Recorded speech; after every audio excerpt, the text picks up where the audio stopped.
Assalamualaikum warahmatullahi wabarakatuh. My name is AMEERA THAQIFAH binti PAUZI. I'm a matrix number L22A0038. We'll share to you guys about this game in more details. Objective or learning outcomes can build a connection through the sharing of information, helps them to build relationship and connection, and lastly discuss the experience and feelings throughout in these activities. Next, class size. The class size we have 5 to 7 people per group, and the class or training that we do in the class or during the lecture time, where anyway you can do. Okay, next we're using material needed such as sticky notes and pens in each group. Well, the time duration for play this game are 11 to 50 minutes, 3 minutes for briefing and setup, 7 minutes for speaker about the statement, and 1 minute to guess the person who give the lie statement. Now I'm gonna go to procedures or start to conduct the simulation. First, circle out the team into a type formation. Everyone write down their statement on the sticky notes given. Ask each student to write down 3 things about themselves. 2 things need to be true and 1 thing should be a lie. Student can write down anything from a description, which is their appearance, or what food or music they like, or maybe places that have been. Once everyone has written 2 facts and 1 lie about themselves, ask for volunteers to share their 3 things. When they have read out their list, the rest of the class should try to guess which one thing is a lie. Once you cut the liars, the person who got it right has the right to give the punishment. Rules: make sure no one can see your statement. If someone does that, make sure the person needs to write a new statement. And also, the person needs to keep their lives safe. And how I'm gonna play this game: 2 true and 1 lie.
data gathering and analysis. This activity can be used to engage everyone as an icebreaker or as a part of team meeting. It can also be used with only one or two people sharing their through a session as a part of a leadership Q&A session or an Ask Me Anything session or even a daily huddle. Team building and icebreaking activities are very important. It will help to build the trust of other members and test the thing of maturity. They can also reduce the risk of social threats and improve internal awareness. This is why the game named the True or Lie helps us easily to know each other through icebreaking activities, which is sharing the truth and lie about their life. Simulation rationale. First, a simple but effective exercise to connect and share information between group members to get to know each other better.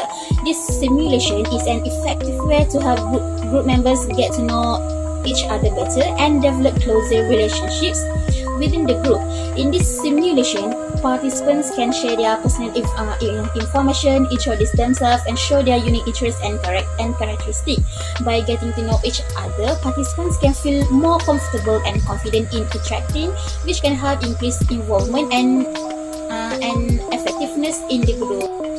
Number 2. Finally, the group has taken saying 3 statements about themselves where 2 are the truth and the other is a lie.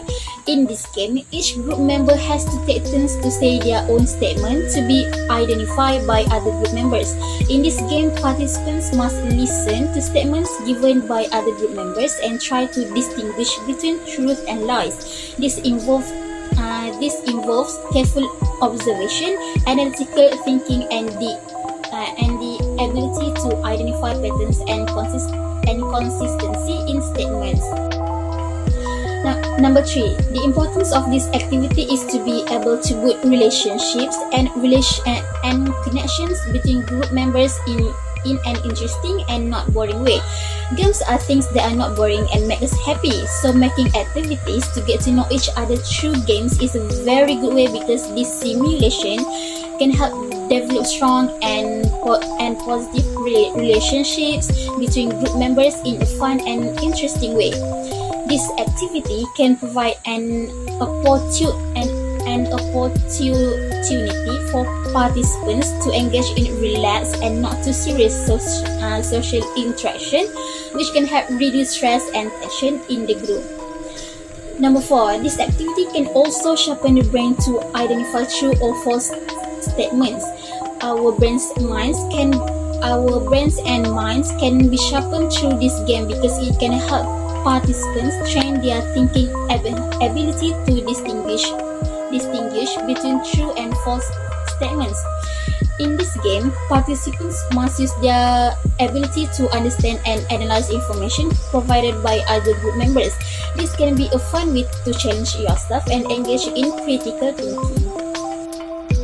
The game is suitable for icebreaking activity in a big group. The false about yourself needs to keep in a secret, and don't let people see the false statement. In this game, try not to tell your lie last, and don't reveal too much about your lie. Just keep it short and nice. The more members in your group, the more and merrier this game becomes. One tip or trick to play well in this game is to mix up the order of your facts. Second, try to use an ugly sounding truth to look like a lie and kick other people. Next, use simple lies that seem believable to keep the false statement safe. Next, keep all statements at the same level of believability so that's more difficult to understand what is what. And the last but not least, the facial expressions need to control to fool your teammates. Problem solving sequence. Circle up. Instruction to understand the game guidelines. Brainstorm for false statements and guessing the statement true